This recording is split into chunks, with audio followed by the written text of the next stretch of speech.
आज मैं आपको सुनाऊंगी कनिष्क कुमार का उपन्यास खौफनाक रास्ता। आइए सुनते हैं।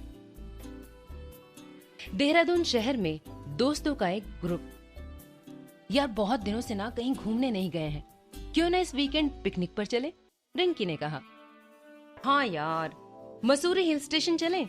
ईशा ने कहा। वहां जाने के लिए थोड़ा ज्यादा समय चाहिए, अभी उतने दिनों की छुट्टी नहीं है। विक्रम ने कहा। अरे हाँ यार, ईशा ने दबे स्वर में कहा। तो कहाँ चलना चाहिए? कोई और जगह सजेस्ट करो, अजय ने कहा। यहां से लगभग 375 किलोमीटर दूर एक गुफा है, पाषाण गुफा, वहां चलते हैं, राज ने कहा। भाई वो गुफा टूरिस्ट प्लेस तो है ना? अजय ने पूछा। हाँ भाई, उस जगह को टूरिज्म के लायक बनाया गया है। गुफा के साथ साथ और भी कई जगह हैं वहां पर घूमने के लिए, राज ने कहा। ओके, मैं रेडी हूं वहां जाने के लिए, अजय ने कहा। मैं भी रेडी हूं।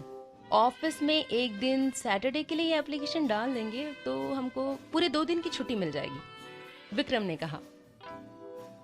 तुम दोनों क्या कहती हो, रिंकी, ईशा? राज ने पूछा। जहां मेरा विक्रम जाएगा मैं भी वहीं जाऊंगी, ईशा ने कहा। विक्रम मुस्कुराने लगा। और तुम रिंकी? सब तो रेडी ही हो, मैं भी रेडी हूं। वैसे भी मजा साथ रहकर घूमने में आता है। अकेले कितनी भी अच्छी जगह घूम लो, उतना मजा नहीं आएगा, रिंकी ने कहा। ये बात तो बिल्कुल सही है रिंकी, साथ रहकर घूमने में ज्यादा खुशी होती है, चाहे वो परिवार के साथ हो या दोस्तों के साथ, भले घूमने की जगह उतनी अच्छी ना हो, अजय ने कहा। ओके, हम फ्राइडे चलेंगे। सभी हाफ डे ले लेना यार प्लीज। उस दिन निकलकर हम रात एक होटल में रुकेंगे, तब तक हम लगभग अपनी मंजिल के पास ही होंगे। फिर अगले दिन वहां से जल्दी निकलकर हम पूरा दिन गुफा और उसके दूसरी जगह जो है वहां घूमेंगे और उसके बाद संडे वापस हो जाएंगे, राज ने प्लान समझाया। ओके सर, विक्रम ने इस मजाकिया ढंग से कहा कि सब हंसने लगे। मेरी गाड़ी में चलेंगे, अजय ने कहा। ओके, सभी ने एक साथ जवाब दिया। फ्राइडे तक सभी ने जाने की सभी तैयारियां कर ली थी।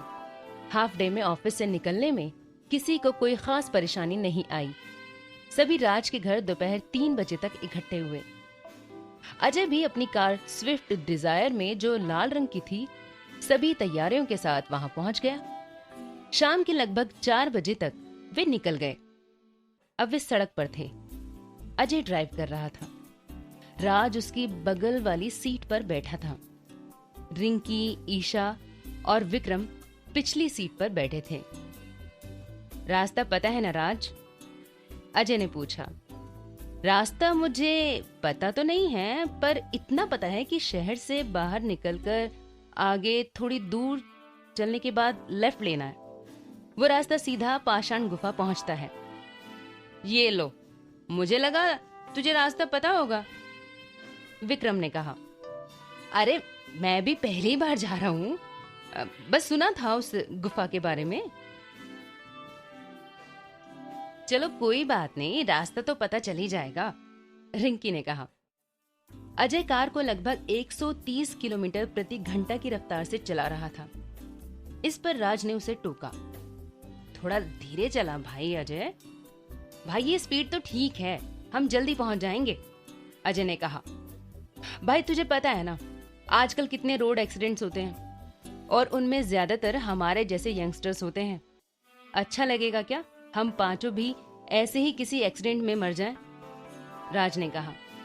फॉर गॉड सेक यार प्लीज ऐसी नेगेटिव बातें मत करो, ईशा ने कहा। भाई यार डरा देता है ना तू ऐसी बातें करके। ले तू ही कर ले अब ड्राइव, कहकर अजय ने गाड़ी सड़क के किनारे रोक दी। फिर वो ड्राइविंग सीट से उतरकर बाहर आ गया। अब तक राज भी कार से बाहर आ चुका था। फिर उसने ड्राइविंग सीट भी संभाल ली और अजय उसके बाजू वाली सीट पे बैठ गया। अब कार फिर से सड़क पर दौड़ने लगी। इस बार वो कंट्रोल स्पीड में चल रही थी। काले बादल आसमान में छाए हुए थे। धूप बिल्कुल गायब हो चुकी थी। थोड़ी दूर चलने के बाद ही बारिश शुरू हो गई। कार के विंड स्क्रीन में पानी पड़ने के कारण सड़क ठीक से दिखाई नहीं दे रही थी। राज ने धीमे गति में वाइपर चालू कर दिया। बारिश धीरे धीरे तेज होने लगी। अब तो चारों तरफ धुआंधार बारिश हो रही थी। राज ने वाइपर की गति बढ़ा दी। अब वो विंड स्क्रीन से पानी को तेजी से हटा रहा था। कार की ड्राइविंग सीट से लगभग 20 फीट की दूरी तक ही सड़क साफ दिखाई दे रही थी। उसके बाद सब कुछ धुंधला प्रतीत होता था। कार ऐसे में अब ज्यादा तेज नहीं चल सकती थी। राज ने ब्लिंकर्स भी जला दिए ताकि दूसरी गाड़ियों को उसकी रोशनी दूर से दिख जाए। कार लगभग 30 किलोमीटर प्रति घंटे की रफ्तार से आगे बढ़ रही थी। उसके वाइपर अपने सर्वाधिक गति से विंड स्क्रीन से पानी हटा रहे थे। ब्लिंकर्स के संतरे रंग का लाइट एक एक सेकंड के अंतराल में जलता बुझता था। उस संतरे प्रकाश का प्रतिबिंब गीली सड़क, जो गीली होने के कारण और काली दिख रही थी, पर बन रहा था।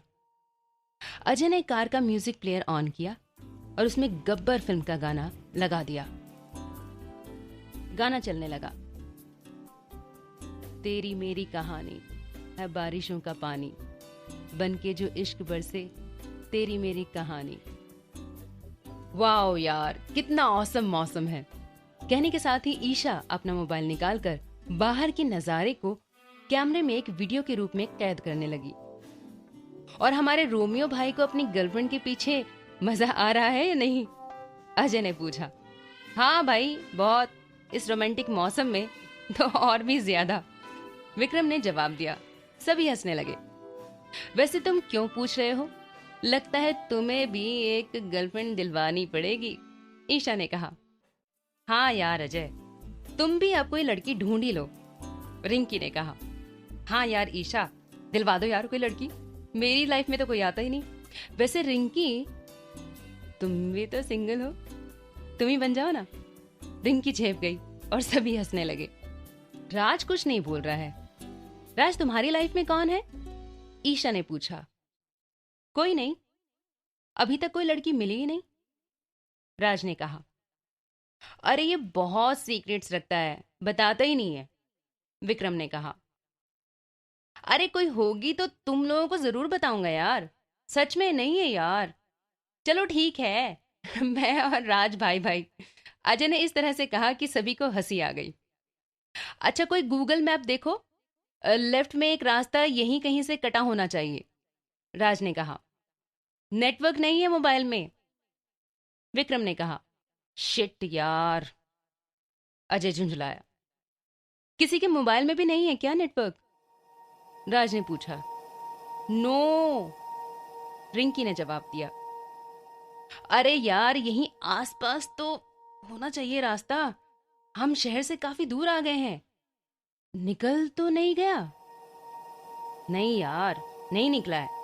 निकलता तो किसी ना किसी को तो दिखाई दे जाता, अजय ने कहा। तभी उन्हें तेज बारिश में एक बूढ़ा सा व्यक्ति दिखाई पड़ा। यार अजय, उनसे पूछ, वो पाषाण गुफा का रास्ता, राज ने कहा। इसको पता होगा, विक्रम ने कहा। अरे पहले पूछो तो सही, अजय ने कहा। राज ने कार उस बूढ़े आदमी के थोड़ा सामने ले जाकर रोक दी।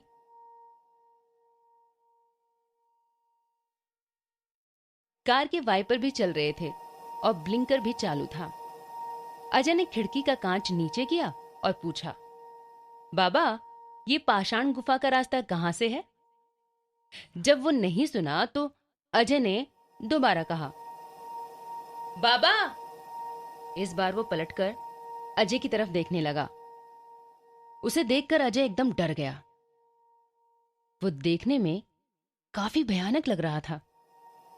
बाल लंबे, बिखरे हुए, चेहरा एकदम काला, आंखें लाल, नाक मोटी और होंठ चौड़े। उसने एक मैला कपड़ा ओढ़ रखा था। साथ में उसने एक मैली पैंट पहन रखी थी, हाथ में एक लाठी जिसके सहारे वो चल रहा था। वो अजय को घूरने लगा तो उसने पूछा, "अ, पाषाण गुफा का रास्ता कहाँ से है?" बूढ़े ने सामने और उधर ही देखते हुए उसने कहा, 1 किलोमीटर बाद बाईं ओर से रास्ता आएगा, वही सीधा तुम्हें पाषाण गुफा पहुंचाएगा। उसकी आवाज में वजन था। फिर वो बिना कुछ बोले आगे बढ़ गया। उसके होंठों पर एक अजीब सी, एक भयानक सी मुस्कान थी जो इन दोस्तों की टोली को नहीं दिखी। बड़ा भयानक था यार, अजय ने कांच चढ़ाते हुए कहा। हाँ था तो, पर अपना काम हो गया ना, कोई बात नहीं। राज ने ये कहते हुए गाड़ी आगे बढ़ा दी। मैं तो लिटरली उसको देख के डर गई, रिंकी ने कहा। अरे छोड़ो यार, सफर का मजा लो। ईशा कॉफी निकालो यार, पीते हैं, विक्रम ने कहा। ईशा अब डिस्पोजल कप्स में थर्मस बॉटल से कॉफी डालने लगी। राज ने कार सड़क के किनारे लगा दी। फिर सभी मजे से कॉफी पीने लगे। इस समय MS धोनी फिल्म का गाना चल रहा था। मेरे पास तुम रहो, जाने की बात ना करो। अजय, आवाज बढ़ा तो, विक्रम ने कहा तो उसने आवाज बढ़ा दी। लगता है तो पूरे फील के साथ सुन रहा है विक्रम, राज ने कहा तो सभी हंसने लगे। फिर सभी ने कॉफी खत्म करी। राज ने कार को फिर से गति दे दी। कार का म्यूजिक प्लेयर अब बंद कर दिया गया। इस बारिश में कॉफी पीने में मजा आ गया, अजय ने कहा।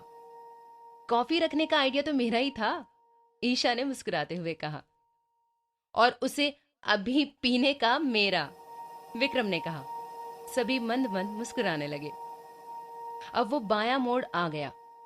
राज ने कार उस रास्ते में मोड़ ली। अरे यार, रास्ता तो कच्चा है, अजय ने कहा। ऐसे में तो पहुंच गए हम गुफा, विक्रम ने कहा। अजय और विक्रम दोनों राज को देखने लगे। अरे ऐसे क्या देख रहे हो, मुझे थोड़ी पता था कि सड़क ऐसी होगी। सफर का आनंद लो यार, पहुंचेंगे जब पहुंचना होगा, राज ने कहा। हाँ यार, जर्नी एंजॉय करो, कितना अच्छा मौसम है, रिंकी ने कहा। ईशा तो विक्रम के कंधे पर टिक गई थी। उसे बहुत मजा आ रहा था इस सफर में। सड़क कच्ची थी, साथ ही साथ ऊबड़ खाबड़। राज कार को बहुत धीरे चला रहा था। सड़क बारिश के पानी में और खराब हो गई थी। पूरी सड़क संतरे रंग से नहाई हुई थी। सड़क के दोनों तरफ घना जंगल था। पेड़ों के नीचे छोटे छोटे पौधे उगे हुए थे। सड़क के दोनों तरफ काफी हरियाली थी। कुछ दूर बाद पक्की सड़क आ गई। लो, आ गई पक्की सड़क, राज ने कहा। थैंक गॉड, अजय ने कहा। सड़क पर उनकी कार आगे बढ़ती जा रही थी। दोनों तरफ घना हरा जंगल था। आसमान में काले बादल पानी बरसा रहे थे। कार का वाइपर पूरी गति में था। उनके पीछे कोई अदृश्य चीज उनका पीछा कर रही थी। इस बात से वे सब बेखबर थे। गाइस, मुझे थोड़ा डर लग रहा है, रिंकी ने कहा। क्यों? इतना ब्यूटीफुल सीन है, किस बात का डर? विक्रम ने कहा। नो डाउट सुंदर तो है, पर तुम लोगों को ये थोड़ा भयानक नहीं लग रहा? जैसे किसी भूतिया सी जगह पर आ गए हो। ओहो रिंकी, ये तुम्हारा वहम है। तुम हॉरर बुक्स पढ़ पढ़ के ना ऐसा सोचने लगती हो, अजय ने कहा। हाँ यार रिंकी, भूत वगैरह ना कुछ नहीं होते हैं, विक्रम ने कहा। नहीं विक्रम, भूत होते हैं, बहुत से साइंटिस्ट भी इस पर बिलीव करते हैं। यदि भगवान होते हैं ना, तो भूत भी होते हैं।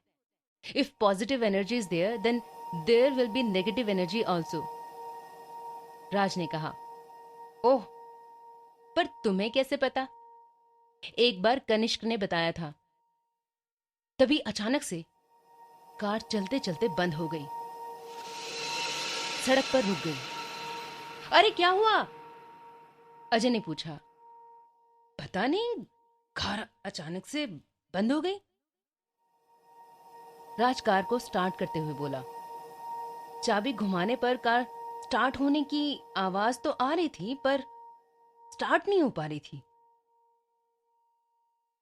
बाहर से बारिश की आवाज आ रही थी, साथ ही कार के ऊपर बारिश की बूंदें पड़ने की भी। यार, मुझे बहुत डर लग रहा है, रिंकी ने कहा।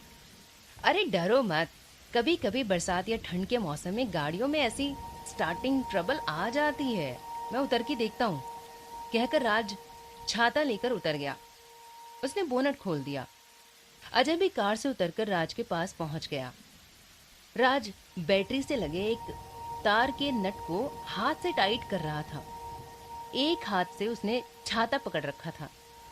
अजय ने जब छाता संभालने के लिए हाथ आगे बढ़ाया तो राज ने नट टाइट करते हुए कहा, अजय तू बैठ यार कार में, आई थिंक अब स्टार्ट हो जाएगी।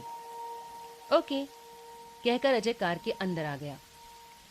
तभी कार के पीछे वाली कांच में हाथ के पंजे का एक निशान उभरा, पर यह किसी की नजर में नहीं आ पाया, क्योंकि वो पीछे की कांच पर था।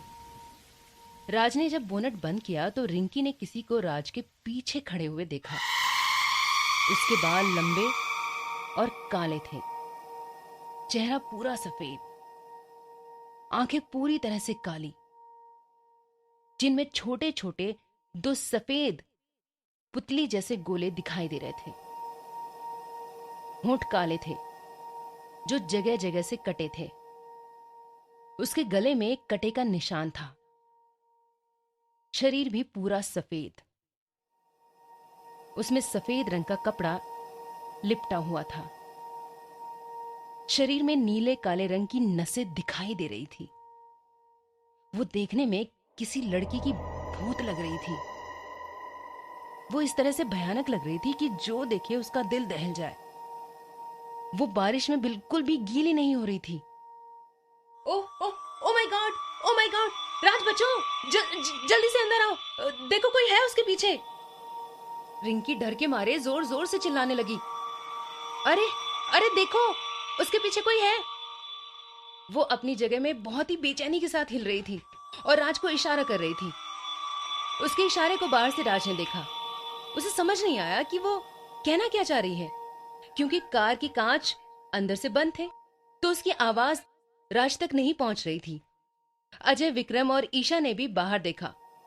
वो कुछ बोलते इससे पहले ही रिंकी फिर से डरते हुए चीखी, जल्दी अंदर आओ, चलो यहां से जल्दी। अरे वो तुम्हारे पीछे देखो यार, मार न दे तुम्हें। वो रोने लगी। उसकी आवाज में डर साफ झलक रहा था। आप सुन रहे हैं कनिष्क कुमार का लिखा उपन्यास खौफनाक रास्ता। इस कहानी में आगे क्या हुआ, ये जानने के लिए और दूसरी कहानियां सुनने के लिए सब्सक्राइब कीजिए मेरा चैनल।